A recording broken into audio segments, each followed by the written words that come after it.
हरिओम दोस्तों, स्वागत है आपका free study bye Lodhi sir के यूट्यूब चैनल में। दोस्तों, मैं कृपाल लोधी। स्टूडेंट्स, आज हम आपको लेकर के आए हैं विद्युत धारा के प्रभाव और तड़क चालक। स्टूडेंट्स, आज ये दो कॉन्सेप्ट के बारे में हम आपको बताने वाले हैं। दोस्तों, यदि आप किसी भी राज्य की, किसी भी स्टेट की पुलिस एग्जाम, एसआई, रेलवे और एसएससी की तैयारी यदि आप कर रहे हैं और निश्चित रूप से उसमें साइंस आना ही होता है दोस्तों, तो ये बहुत ही इंपॉर्टेंट टॉपिक आज का आपके लिए होने वाला है। दोस्तों, यदि आप हमारे चैनल पर पहली बार आए हैं तो प्लीज हमारे चैनल को सब्सक्राइब कर लें, साथ में बेल आइकन पर क्लिक करें ताकि सबसे पहले नोटिफिकेशन आपको मिलता रहे। दोस्तों, हम इसी प्रकार के इंपॉर्टेंट वीडियोस आपके लिए लाते रहते हैं, जिसमें maths, reasoning, GK, science, Hindi, शिक्षक भर्ती परीक्षा से रिलेटेड वीडियोस को भी आप हमारी प्लेलिस्ट में जाकर के देख सकते हैं। तो बगैर देर किए हुए स्टूडेंट्स, आइए प्रारंभ करते हैं आज का टॉपिक। और दोस्तों, हम गारंटी लेते हैं यदि आप इस वीडियो में हमारे साथ अंत तक बने रहते हैं तो निश्चित रूप से जिन एग्जाम्स के नाम हमने आपको बताए हैं, यहां से एक प्रश्न बिल्कुल निश्चित रूप से यहां से आता ही है। और इस टॉपिक में हमें मुख्यतः क्या ध्यान रखना है, क्या हमें इसमें याद करना है, तो आप सुन लें। जो उपकरण होते हैं, ये उपकरण पूछे जाते हैं कि कौन सा उपकरण विद्युत धारा के किस प्रभाव पर आधारित है। स्टूडेंट, तो मुख्यतः जो विद्युत धारा है ये 3 प्रकार के प्रभाव दर्शाती है। उन्हीं प्रभावों के बारे में आज हम चर्चा करने वाले हैं। विद्युत धारा जो प्रथम प्रभाव दर्शाती है, इसे हम कहते हैं विद्युत धारा का चुंबकीय प्रभाव। दूसरा प्रभाव है विद्युत धारा का रासायनिक प्रभाव। और स्टूडेंट, जो तीसरा प्रभाव है, इसे हम कहते हैं विद्युत धारा का ऊष्मीय प्रभाव। पहले हम एक एक को समझते हैं। पहला जो प्रभाव है विद्युत धारा का चुंबकीय प्रभाव, ये क्या कहलाता है, इसके बारे में हमें जानना है। हालांकि अब हम देखते हैं इसके जो खोजकर्ता हैं, विद्युत धारा की चुंबकीय प्रभाव की खोज जो की थी, उसमें पूरा नाम आता है हैंस क्रिश्चियन ओरस्टेड। क्या नाम आता है? Hans Christian Oersted. यदि आपको ये पूरा नाम नहीं आता तो केवल ओरस्टेड लिखा आपको मिल जाता है। और जो ओरस्टेड थे, इन्होंने सबसे पहले विद्युत धारा के चुंबकीय प्रभाव का अध्ययन किया। अब स्टूडेंट्स, ये विद्युत धारा का चुंबकीय प्रभाव क्या कहलाता है, तो जब हम किसी चालक तार में विद्युत धारा को प्रवाहित करते हैं तो उसके आसपास चुंबकीय क्षेत्र उत्पन्न हो जाता है। इसी प्रभाव को हम विद्युत धारा का चुंबकीय प्रभाव कहते हैं। कहने का मतलब, यदि किसी तार में बिजली या विद्युत धारा प्रवाहित की जाए और यदि उसके आसपास हम कोई चुंबकीय सुई रखें, अब वो चुंबकीय सुई क्या बताती है? चुंबकीय सुई चुंबकीय क्षेत्र की दिशा बताती है। मतलब ये तय हो जाता है कि वहां पर चुंबकत्व उत्पन्न हो गया। तो विद्युत धारा के चुंबकीय प्रभाव में क्या होता है कि विद्युत धारा प्रवाहित करने पर उसके आसपास अपने आप चुंबकीय क्षेत्र उत्पन्न हो जाता है। यह घटना विद्युत धारा का चुंबकीय प्रभाव कहलाती है। ठीक है स्टूडेंट्स, इसके खोजकर्ता कौन थे? ओरस्टेड। कौन थे स्टूडेंट्स? ओरस्टेड। ठीक, आप याद कर लेना कोई लॉजिक लगा के। अब यहां से प्रश्न कैसे बनते हैं कि कौन कौन से उपकरण ऐसे हैं जो विद्युत धारा की चुंबकीय प्रभाव पर आधारित हैं, या वो कहेंगे कि विद्युत धारा की चुंबकीय प्रभाव पर आधारित निम्न में से कौन सा उपकरण है, या विद्युत धारा की चुंबकीय प्रभाव पर आधारित निम्न में से कौन सा उपकरण नहीं है। इस टाइप के प्रश्न आपको यहां से पूछे जाएंगे। तो अब हम देख लेते हैं कि विद्युत धारा की चुंबकीय प्रभाव पर कौन कौन से उपकरण आधारित हैं।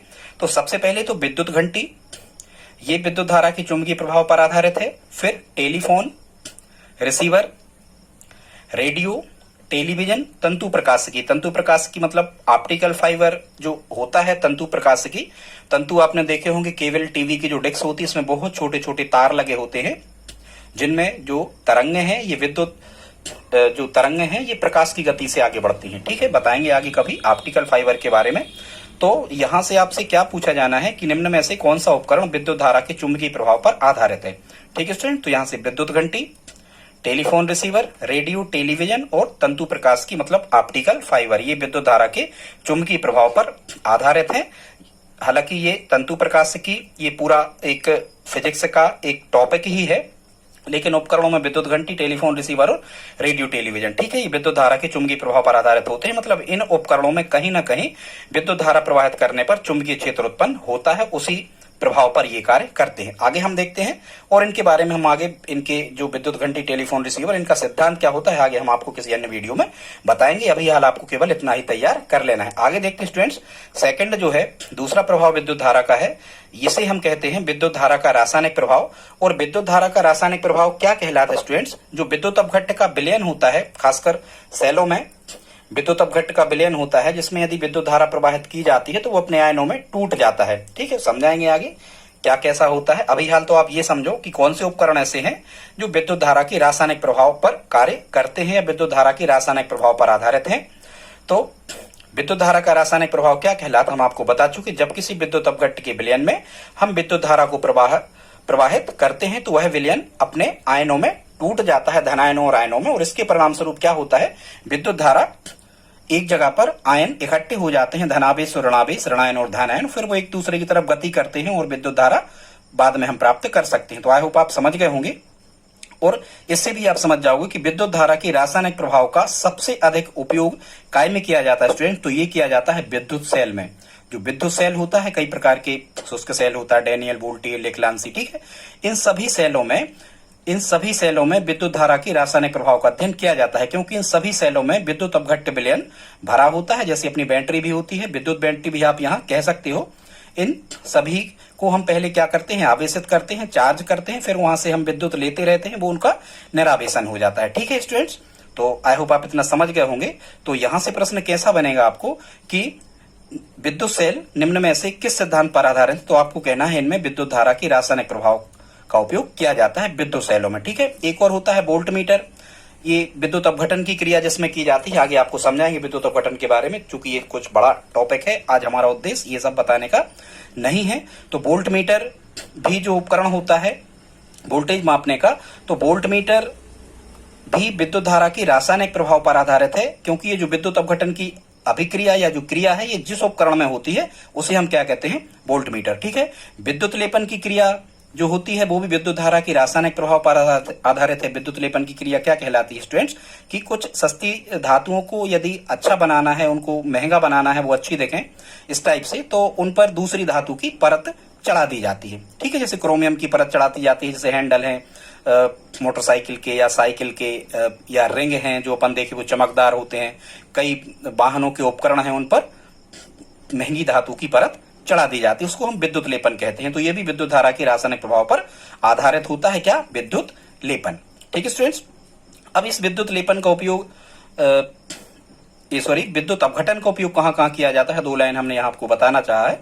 तो धातुओं का शुद्धिकरण करने में, ठीक है, धातुओं को जहां हम अयस्कों से प्राप्त करते हैं उनसे धातुओं का शुद्धिकरण करने में भी उन धातुओं का विद्युत अपघटन किया जाता है, और अयस्कों से कई प्रकार के तत्वों के निष्कर्षण में भी विद्युत अपघटन का उपयोग किया जाता है। तो यहां से प्रश्न कैसा बनने वाला है स्टूडेंट्स, आपसे यही पूछा जाएगा कि सेलों में या वोल्ट मीटर में या विद्युत लेपन में या धातुओं के शुद्धिकरण या अयस्कों के निष्कर्षण में, तो हम कहेंगे इसमें विद्युत धारा की रासायनिक प्रभाव का अध्ययन किया जाता है।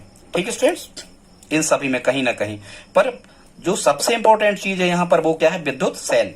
ठीक है, आप समझ जाओ कि सेल में क्या भरा होता है, विद्युत अपघट्ट का विलयन भरा होता है, काय में, सेल में। उसमें से जब हम विद्युत धारा प्रवाहित करते हैं तो अब विद्युत अपघट्ट का विलयन भरा, तो क्या भरा है उसमें, रसायन भरे हैं, सीधी सी बात, रसायन भरे हैं, और उन्हीं रसायनों को जब हम आयनों में तोड़ देते हैं तो सेल से हम विद्युत धारा प्राप्त कर सकते हैं। ठीक है, तीसरा विद्युत धारा का जो प्रभाव होता है स्टूडेंट्स, ये तीसरा प्रभाव है विद्युत धारा का ऊष्मीय प्रभाव। और ये, हाँ, एक चीज और ध्यान रखना, विद्युत धारा के रासायनिक प्रभाव का सबसे पहले अध्ययन किया था विलियम निकलसन व हम्फ्री डेवी ने। ठीक है, याद रखना, आप अपना लॉजिक लगा के याद कर लेना। अब हम आगे देखते हैं, वैसे ही रसायनों से कोई ना कोई चीज निकलती रहती है। अगला है तीसरा, विद्युत धारा का ऊष्मीय प्रभाव, इसके खोज करता है जूल। वैसे ही आपको पता होगा ऊष्मा का ऐसा ही मात्रक जूल ही होता है, ये खोज करता कौन है, जूल। अब ये विद्युत धारा का ऊष्मीय प्रभाव क्या कहलाता है स्टूडेंट्स, तो इसमें क्या होता है, किसी भी जब कभी किसी उपकरण में विद्युत धारा प्रवाहित की जाती है तो उसमें चूंकि क्या है, कॉइल लगी होती है। ठीक है, कॉइल, कुंडली जिनको हम कहते हैं। तो जब किसी उपकरण में विद्युत धारा प्रवाहित की जाती है तो वह उपकरण क्या हो जाते हैं, बहुत ज्यादा गर्म हो जाते हैं, और गर्म होने के बाद में या तो वो प्रकाश ऊर्जा छोड़ने लगते हैं या फिर वो गर्म हो जाते हैं। तो विद्युत धारा प्रवाहित करने पर किसी भी उपकरण का गर्म हो जाना या ऊष्मीय ऊर्जा छोड़ने लगना या प्रकाशीय ऊर्जा उत्सर्जन मतलब निकलना वहां से, तो इसका जिसमें अध्ययन किया जाता है वो कहलाता है विद्युत धारा का ऊष्मीय प्रभाव। ठीक है, अब जैसे कौन से उपकरण विद्युत धारा के ऊष्मीय प्रभाव पर आधारित होते हैं, सबसे पहले तो वाटर हीटर, पानी को गर्म करने वाला उपकरण जिसको एक गीजर भी हम कहते हैं। ठीक है, विद्युत प्रेस या इस्त्री कहते हैं, विद्युत प्रेस में भी क्या होता है, विद्युत धारा के ऊष्मीय प्रभाव पर आधारित ये उपकरण है कि विद्युत धारा हमने प्रवाहित की हीटर क्या हो गया, गर्म हो गया, प्रेस भी गर्म हो गया, गर्म मतलब ऊष्मा छोड़ने लगा, वो ऊष्मा उत्सर्जित होने लगी, इस प्रकार से। ठीक है, रूम हीटर, घरों में जो हीटर लगे होते हैं वो भी विद्युत धारा के ऊष्मीय प्रभाव पर आधारित होते हैं। विद्युत बल्ब, जो बल्ब होते हैं ये भी विद्युत धारा के ऊष्मीय प्रभाव पर आधारित होते हैं, क्योंकि जैसे ही फिलामेंट जो बना होता है तंतु, उसमें जैसे ही विद्युत धारा प्रवाहित होती है तो ये ऊष्मा पाकर गर्म होता है और ये प्रकाश ऊर्जा देने लगता है गर्म होने के बाद में, मतलब ऊष्मा उत्पन्न हो रही। ठीक है, इसी प्रकार होता है एक सुरक्षा फ्यूज। आप जानते होंगे फ्यूज वायर, ये कम प्रतिरोध तथा कम गलनांक तथा उच्च प्रतिरोध का एक तार होता है जिसे श्रेणी क्रम में लगाया जाता है। बताएंगे आगे सुरक्षा फ्यूज के बारे में। तो ये सुरक्षा फ्यूज भी क्या है, विद्युत धारा की ऊष्मीय प्रभाव पर आधारित है, क्योंकि इसका गलनांक कैसा होता है, बहुत कम होता है। सुरक्षा फ्यूज का गलनांक बहुत कम होता है। जैसे ही बहुत तेज वोल्टेज की विद्युत धारा परिपथ में बहती है तो गलनांक कम होने के कारण ये जल्दी गर्म होके और टूट जाता है, अलग हो जाता है, परिपथ भंग कर देता है। इसलिए हमारे जो विद्युत उपकरण है वो सुरक्षित बचे रहते हैं। ठीक है स्टूडेंट, तो आप समझ गए विद्युत धारा की ऊष्मीय प्रभाव का अध्ययन किन किन उपकरणों में किया जाएगा। वाटर हीटर, गीजर, प्रेस को इस्त्री भी कहते हैं, रूम हीटर, बल्ब और सुरक्षा फ्यूज। ठीक है, एक टॉपिक स्टूडेंट्स यहां से हमने और लिया है जो पिछले पुलिस एग्जाम एमपी में खासकर 2016 और 17 में ये प्रश्न कई पेपर्स में पूछे गए हैं, तो हमने उसको शामिल कर लिया है। तड़क चालक स्टूडेंट, तड़क मतलब होता है बिजली, ठीक है, या गड़गड़ाहट। बिजली की गड़गड़ाहट को हम क्या कहते हैं, तड़क कहते हैं। तड़क चालक की खोज किसने की थी, तो तड़क चालक की खोज की थी बेंजामिन फ्रैंकलिन ने। अब ये तड़क चालक कहलाता क्या है स्टूडेंट्स, तो क्या होता है कई बार जो बहुत बड़ी इमारतें या बहुत बड़ी बिल्डिंग्स होती हैं या ट्रांसफार्मर होते हैं या बड़ी बड़ी जो चिमनियां होती हैं उद्योगों की, इनको सुरक्षित रखने के लिए और किससे सुरक्षित रखने के लिए, जो आकाशीय बिजली होती है, बरसात के दिनों में अधिकांशतः आपने देखा होगा कि बादल गरजते हैं और बिजली चमकती है, तो जो वायु की परतें हैं वो एक दूसरे के ऊपर फिसलती हैं और घर्षण के कारण वहां घर्षण विद्युत उत्पन्न होती है। स्टूडेंट्स ध्यान रखना, घर्षण विद्युत की खोज भी बेंजामिन फ्रैंकलिन के द्वारा ही करी गई थी। उसी को हम घर्षण विद्युत को ही आकाशीय बिजली कहते हैं। इसकी खोज किसके द्वारा हुई, बेंजामिन फ्रैंकलिन के द्वारा। ठीक है स्टूडेंट्स, याद रखना आप। तो क्या होता है कि बरसात के दिनों में जो बिजली होती है, जिसको हम गाज गिरना कहते हैं अपनी भाषा में, ये बिजली पृथ्वी की ओर आती है और ये कहीं भी किसी भी मकान, किसी व्यक्ति पर, किसी पेड़ पर ये गिर जाती है और इसका जो टेम्परेचर या इसका जो ताप होता है, इस प्रकार का ये करंट कहलाता है। तो इसका ताप होता है लगभग 30,000 केल्विन। आप लगा सकते हो अनुमान 30,000 केल्विन। ठीक, बहुत अधिक इसका ताप होता है किसका, बिजली का, जो आकाशीय बिजली गिरती है। ठीक है, 30,000 केल्विन इसका ताप होता है और 1 अरब वोल्ट, अपने घरों में जो बहने वाली विद्युत धारा होती है स्टूडेंट्स, ये 220 वोल्ट की होती है। इसकी आवृत्ति 50 हर्ट्ज होती है। अलग अलग देशों की विद्युत की आवृत्ति और वोल्टेज का करंट अलग अलग होता है। ठीक है, ये सेट किए जाते हैं। अमेरिका के उपकरण भारत में नहीं चलेंगे, भारत के उपकरण अमेरिका में नहीं चलेंगे, क्योंकि यहाँ वोल्टेज में वोल्ट और विद्युत की आवृत्ति सेट की जाती है। याद रखना, भारत की विद्युत की जो आवृत्ति है ये 50 चक्र प्रति सेकंड या 50 हर्ट्ज है। ठीक है, और 220 वोल्ट की करंट की सप्लाई घरों में भारत में की जाती है। ठीक है, इस तड़क चालक को इंग्लिश में स्टूडेंट्स लाइटिंग रॉड या लाइटनिंग कंडक्टर भी इसे कहा जाता है। तो हम अपने घरों को, उद्योगों को, ट्रांसफार्मर, बड़ी चिमनियों को सुरक्षित रखने के लिए हम उस बिल्डिंग्स में तड़क चालक का उपयोग करते हैं। ठीक है स्टूडेंट्स, एक और चीज हम आपको बताना चाह रहे हैं कि एक डाटा है, कहते हैं कि एक वर्ष में पूरे संसार में, एक साल में पूरे संसार में लगभग 2 करोड़ 60 लाख बार बिजली गिरती है, मतलब गाज गिरती है कहीं ना कहीं पूरे संसार में 2 करोड़ 60 लाख बार। ठीक है, ये यहाँ पर दामिनी ऐप हमने लिखा हुआ है, तड़क चालक या बिजली से कैसे आप बचे, इसके बारे में यदि आपको जानकारी चाहिए है तो आप दामिनी ऐप लोड कर सकते हो। यहाँ दामिनी मतलब होता है ये बिजली, ये दामिनी का पर्यायवाची लिखा है बिजली। तो इससे आप बिजली के झटकों से या बिजली, आकाशीय जो बिजली होती है वो गिरती है, उससे आप कैसे बच सकते हो, इसमें ये उपाय बताए गए हैं। अब ये जो तड़क चालक होता है स्टूडेंट्स, कई बार ये प्रश्न पूछा जाता है कि किस धातु का बना होता है। तो बहुत इंपॉर्टेंट फैक्ट स्टूडेंट्स, ये जो तड़क चालक होता है ये तांबे का बना होता है, कापर का। ठीक है, इसमें क्या होता है, कापर की या तांबे की एक मोटी छड़ या पट्टी होती है जो त्रिशूल के आकार की होती है। यहाँ ये नुकीले सिरे होते हैं और इसका जो एक सिरा होता है ये मकान या ट्रांसफार्मर, हालांकि एक चीज और आपको बता रहे हैं कि ट्रांसफार्मर जो होते हैं विद्युत के, यहां भी तड़क चालक का उपयोग किया जाता है। तड़क चालक को ट्रांसफार्मर में भी लगाया जाता है, क्योंकि यदि ट्रांसफार्मर पर ये बिजली गिरती है तो ट्रांसफार्मर में वोल्टेज अधिक हो जाएगा और वही वोल्टेज चल करके हमारे घरों में आएगा, तो हमारे घरों के जो उपकरण हैं, विद्युत उपकरण, इनको खतरा हो सकता है, ये नष्ट हो सकते हैं। इसलिए घरों के ऊपर, ट्रांसफार्मर में और उद्योगों की बड़ी चिमनियों में तड़क चालक लगाए जाते हैं बिजली से बचने के लिए। तो इसकी आकृति कैसी होती है? तांबे की एक मोटी छड़ या पट्टी होती है जो त्रिशूलाकार होती है। ठीक है, इसके ऊपरी सिरे कैसे होते हैं? नुकीले होते हैं। इसको छत के ऊपर लगाया जाता है और लगभग 3 फीट ये छत के ऊपर निकली रहती है। इसका एक सिरा पृथ्वीकृत कर दिया जाता है। पृथ्वीकृत का मतलब ये होता है स्टूडेंट्स कि पृथ्वी में इसे गड़ा दिया जाता है नीचे नमक और कोयला मिला करके। ठीक है, क्योंकि जितना भी वोल्टेज या जितना भी करंट हम कहें, यदि उस घर पर गिरने वाला है तो ये आसपास के पूरे करंट उस बिजली को, चूंकि चालक तार है तांबा, विद्युत का अच्छा चालक होता है। हालांकि विद्युत का सबसे अच्छा चालक तो चांदी होती है, पर चांदी महंगी पड़ती है, इसलिए तांबे का उपयोग किया जाता है। ठीक है, तो इसका एक सिरा ऊपर निकला होता है और यही तांबे की प्लेट कहां तक आती है? नीचे तक आती है। इसको पृथ्वीकृत कर देते हैं, जमीन में इसको गड़ा देते हैं नीचे की ओर। तो जो आवेश होता है वो आवेश यहां से इस चालक तार से वो कहां तक आ जाता है? पृथ्वी तक आ जाता है। और पृथ्वी का विभव कितना होता है? शून्य होता है। तो ये इस विभव को, इस वोल्टेज को भी कितना कर देता है? शून्य कर देता है।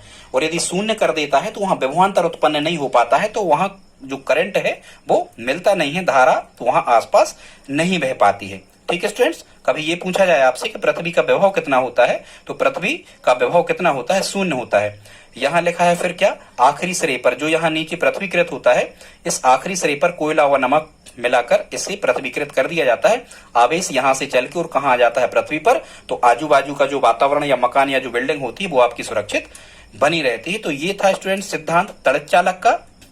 यहां से प्रश्न अधिकांशतः कैसे आते हैं? तो सबसे इंपॉर्टेंट तो यही कि तांबे की छड़ या तांबे की राड या तांबे की तार का उपयोग किया जाता है, या तांबे की पट्टी का, इसको कापर भी कहते हैं। एक तो ये, और तड़क चालक की खोज करता, और आकाशीय बिजली से बचने के लिए किसका उपयोग होता है? तो तड़क चालक का। ठीक है, ये इसका सिद्धांत था। दोस्तों इसी प्रकार के इंपॉर्टेंट वीडियो हम आपको लाते रहते हैं। यदि आज का वीडियो अच्छा लगा तो प्लीज आप लाइक तो कर ही दें दोस्तों। यदि और आप हमारी हेल्प करना चाहते हैं, प्लीज आप हेल्प करें। हम इसी प्रकार की वीडियो आपके लिए लाते रहते हैं। कमेंट बॉक्स में लिख करके बताएं आप हमसे कौन से विषय का, कौन सा टॉपिक पढ़ना चाहते हैं, हम उसका वीडियो जल्दी से जल्दी लगा देंगे। दोस्तों आप हमारी हेल्प करें, इस वीडियो को अपने दोस्तों के साथ स्टडी ग्रुप में शेयर जरूर करें। ये हमारा व्हाट्सएप नंबर है, आप चाहें तो व्हाट्सएप पर हमें जोड़ सकते हैं। मिलते हैं अगली वीडियो में, तब तक के लिए जय हिंद जय भारत।